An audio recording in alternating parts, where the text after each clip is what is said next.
नमस्कार, मी पंजाब तक राज्यातल्या सर्व शेतकऱ्यांना सांगू इच्छितो की राज्यामध्ये 26 मे पासून म्हणजे 26, 27, 28, 29, 30 आणि 31 मे पर्यंत दररोज भाग बदलत जोराचा पाऊस पडणार आहे म्हणून हा अंदाज लक्षात येतो।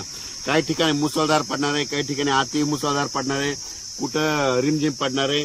राज्यात सगळीकडे म्हणजे चारही विभागामध्ये म्हणजे पूर्व विदर्भ, पश्चिम विदर्भ, दक्षिण महाराष्ट्र, उत्तर महाराष्ट्र, कोकण पट्टी, खानदेश, मराठवाडा सगळीकडे पाऊस पडणार आहे म्हणून हा अंदाज लक्षात घ्यायचा। आणि योगायोगानं तुम्हाला एक सांगू इच्छितो सगळ्याच्या आनंदाची बातमी, केरळला मान्सून दाखल झालेला आहे आणि आणखी 2 दिवसात आपल्या महाराष्ट्रात देखील दाखल होईल।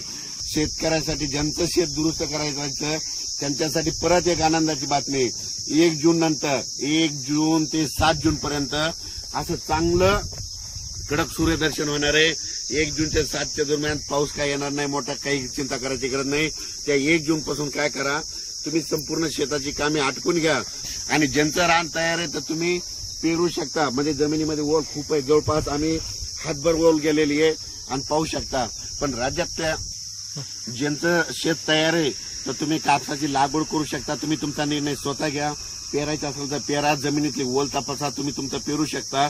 पण 1 तारखेनंतर 7 तारखेपर्यंत शेतकऱ्याला मेहनत करण्यासाठी म्हणजे पाऊस थोडा विश्रांती घेणार आहे म्हणून हा अंदाज लक्षात येता।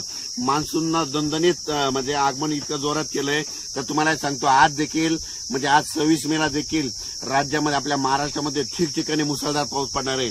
मुंबईला देखील अतिवृष्टी होणार आहे, नाशिक देखील अतिवृष्टी होणार आहे। त्याच्यानंतर म्हणजे ह्या 31 मे पर्यंत मुंबई, पुणे, नाशिक 2, त्याच्यानंतर बीड जिल्हा, त्याच्यानंतर कडा, आष्टी ह्या भागात देखील मुसळधार पाऊस पडणार आहे म्हणून हे लक्षात यायचं। सातारा, सांगली, सोलापूर देखील खूप पाऊस पडणार आहे म्हणून हे लक्षात यायचं।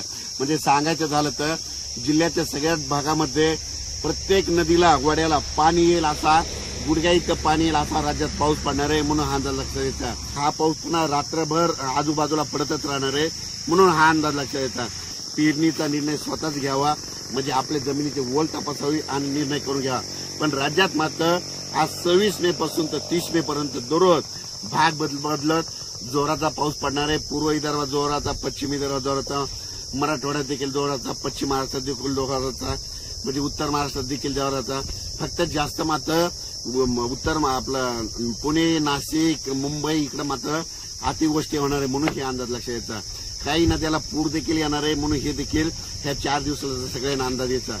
जोपर्यंत शेतकऱ्याची पेरणी होत नाही दररोजच एक अंदाज, दररोज एक म्हणजे प्रत्येक दिवशी अंदाज दिला जाईल। धन्यवाद।